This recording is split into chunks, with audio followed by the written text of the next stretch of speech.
During the biannual Vital Festival at Beacon Academy, thousands of lives were changed forever. One of those lives belonged to a boy named Gray. But years before the fall shook the foundation of the Academy to its core and split families asunder, Gray was only recently born, a child on the streets of Mantle. Atlas, the Kingdoms of the North, was still struggling with something of an identity crisis. The invaluable service of the Schnee Dust Company provided power and mystical might to every single corner of the world of Remnant, though the continued illicit dealings of CEO Jacques Schnee continued to raise eyebrows. As much as the esteemed General Ironwood crusades to keep the kingdom and her people safe, Atlas's increasing reliance on strict military compliance and mechanized troops are beginning to draw annoyance from headmasters with more traditional viewpoints. And all of this is to say nothing of what happens in the forgotten back alleys. The abandoned city of Mantle was dying. Those with power, influence, or a healthy amount of foresight had packed their things and moved to the city of Alceus, now renamed Atlas after being christened a kingdom unto itself. Mantle, however, didn't go away. Those left behind found themselves in a skeleton city.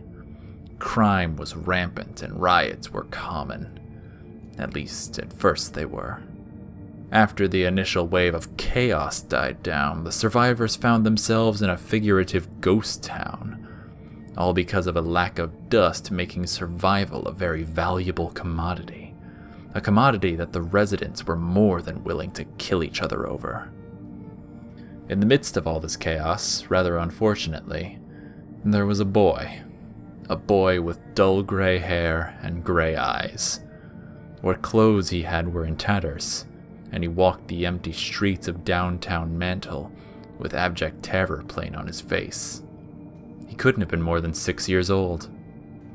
Funny things can happen to a memory when it's through the window of a child's eye. A long, empty street can become treacherous, every broken bottle a haze of razor-sharp spikes. The buildings, many of them with broken windows and flickering lights, seemed to laugh down at him, monsters against the washed-out winter sky. The boy didn't remember when he had lost his parents, a turn down a narrow alleyway, or simply pushing through the wrong crowd of people, but they were there one moment and gone the next. He shivered heavily, his legs almost giving out on him. He called down the road. "Mom? Dad? Is anyone there?" As if to respond, or just to spit in his face, the wind picked up, slicing through the rags covering him and chilling him to the bone. Tears rolled down from his eyes, only his body warmth keeping them from immediately freezing against his cheeks. Mercifully, the pregnant silence did not last forever. Another noise managed to force its way past the howling wind. Too far away to make the noise out, but too eager for the possibility of help to care, the boy picked up his stride. Another empty road, another scarred intersection. The monsters kept on laughing down at him, but he kept his eyes forward and ran. He became so focused on the motion, one foot in front of the other, that he hadn't even noticed when the sounds became more clear, more distinct. It was the sound almost akin to hundreds of sheets of paper being torn in half at once. The sound of a bow, an arrow hitting its target. Another riot, perhaps? The boy thought, no doubt delirious, that a riot would mean fire. A fire to warm himself by. Another street. More insidious laughter. Another slice of frozen air that threatened to knock him off his footing. He pressed on. When the boy finally neared the source of the noises, they rather abruptly cut off. He rounded the last corner onto Mantle City Square, to be greeted with something he'd never seen before. Black smoke just now starting to billow up into the air before being blown away. The smoke rose from horrific black bodies, from creatures that the boy had never encountered. However, he had been told the stories, just like all the other boys had. The name was branded into everyone's mind. The Grim. The Grim's slayer stood alone, amidst a ring of still-dissolving bodies. He slung the wicked, bone-lined longbow onto his back, where it rested by a quiver of arrows that, from what it looked like, all seemed to serve completely different functions. One arrow was red, another green, another blue. All with completely different styles in their fletching that the boy could never possibly hope to catch in one viewing. The man was dressed in strange clothing, earth-toned colors striking vibrantly against the cold stone and broken grim that surrounded him. The clothes had to be foreign, for they were both incredibly unfamiliar and rather unsuited to the weather, for the man immediately crossed his arms and shivered. The man muttered something to himself, still 50 feet from the corner that the young boy peeked around, before keen eyes took note of him. The man took long, confident steps toward the boy, calling out, "Hey, are you all right? Did those guys hurt you?" The boy was rooted to a spot and said nothing, racked with fear. As the man approached, it was quickly apparent the awe that this boy held for him. As he got closer, the boy could clearly make out his features. Deep bronze skin and short-cropped black hair made the frame for what seemed to be a veteran huntsman. Dozens of tiny scratch scars lined his cheeks, his forehead, his chin, though he seemed to strike through all of them with a pearly white smile. When he finally reached the boy, he knelt down and tipped his head to one side. "Good thing I happened to be in the neighborhood, or they might have found you instead." The man began to laugh before realizing that his attempted humor was only making the boy's fear worse. "Right. Sorry. Hey, where are your parents? I can take you to them before I move on." The boy finally found his voice, stammering out, "I lost them. You're gonna help me?" "That's right, kid. That's what I do." "I'm Verdrin. What's your name?" The boy seemed, in the moment, to have completely forgotten. Sound came out, though certainly none of it resembled a name. The man's brilliant green eyes shone with determination.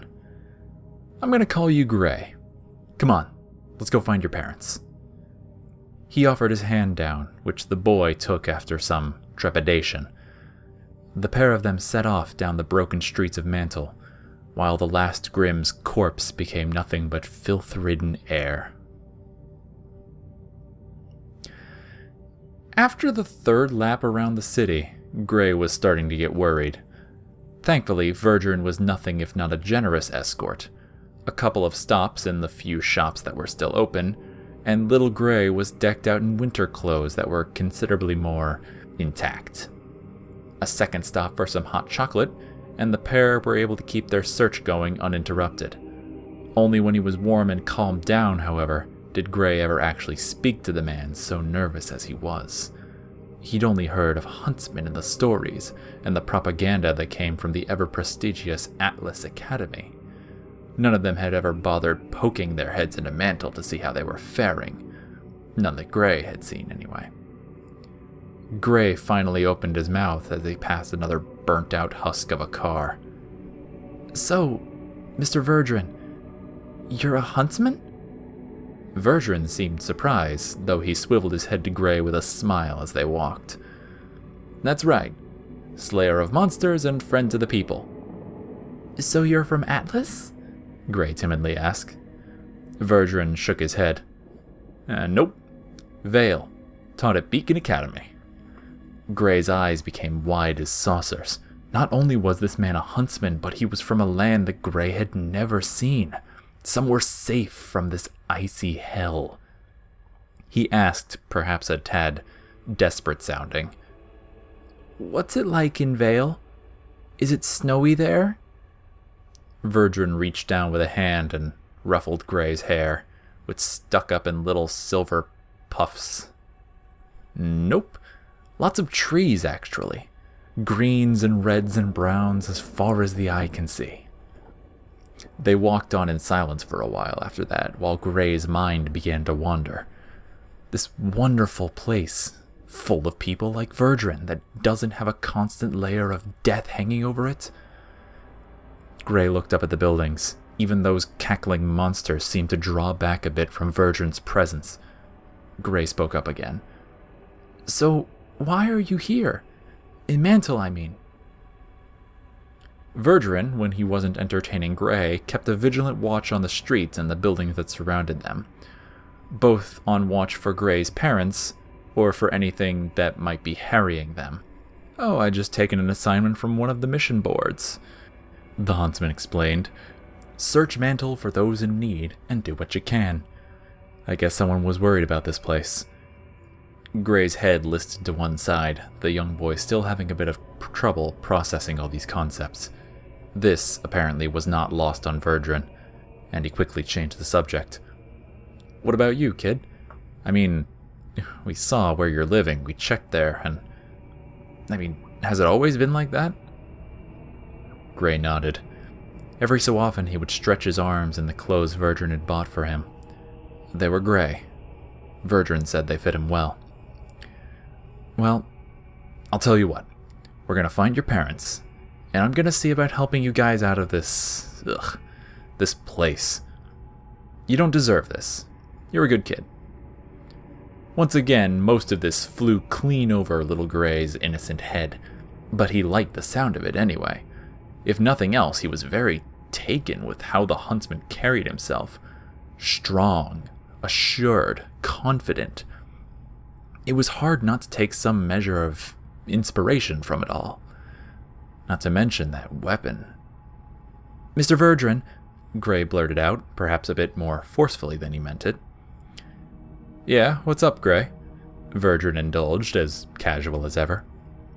Why are your arrows all different?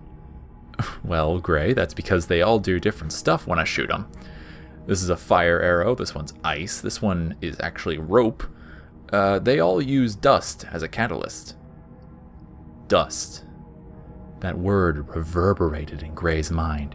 It forged a link in his head that would likely stick with him for years. Proper application of dust led to making the impossible possible. Suddenly, a few blocks down the road from their current area of search, a woman's voice cut cleanly through the din. Argent? Argent, is that you?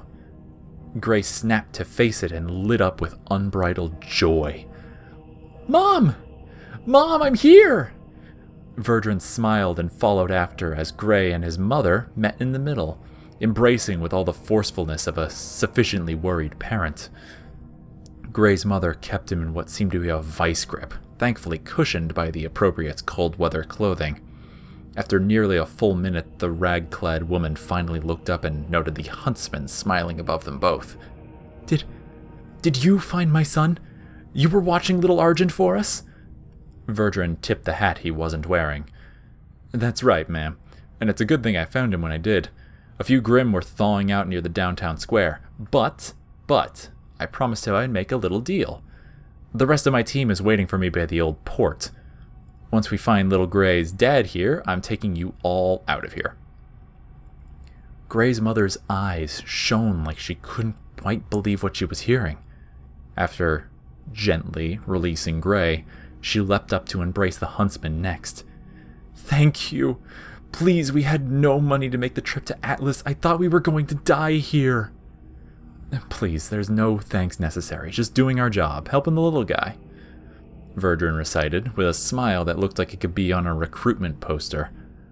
Of course. My name is Ivora. Gray's mother introduced herself. Noir should be just around the corner there. As she awaited her husband's arrival, Verdran was able to get a better look at the woman named Ivora. Her hair was pure white, the complete and total lack of pigment somehow managing to stand out, even against the snow that gently fell through the air. After just a few seconds, a man with hair black as night rounded the corner and sprinted toward Gray, hugging him somehow harder than Ivora had. Another round of introductions and greetings were had before the lot of them finally began to make their way toward the old port. Apparently, Noir's father was a veteran of the Great War, and he found himself rather surprised to find a resident of Vale to be so friendly. From the looks of the scuffs and bandages along Noir's face and body, it was clear that he was the breadwinner for the family of soon-to-be refugees, for better or worse. Still, despite the hardships they had endured, all three of them were delighted at the prospect of new horizons.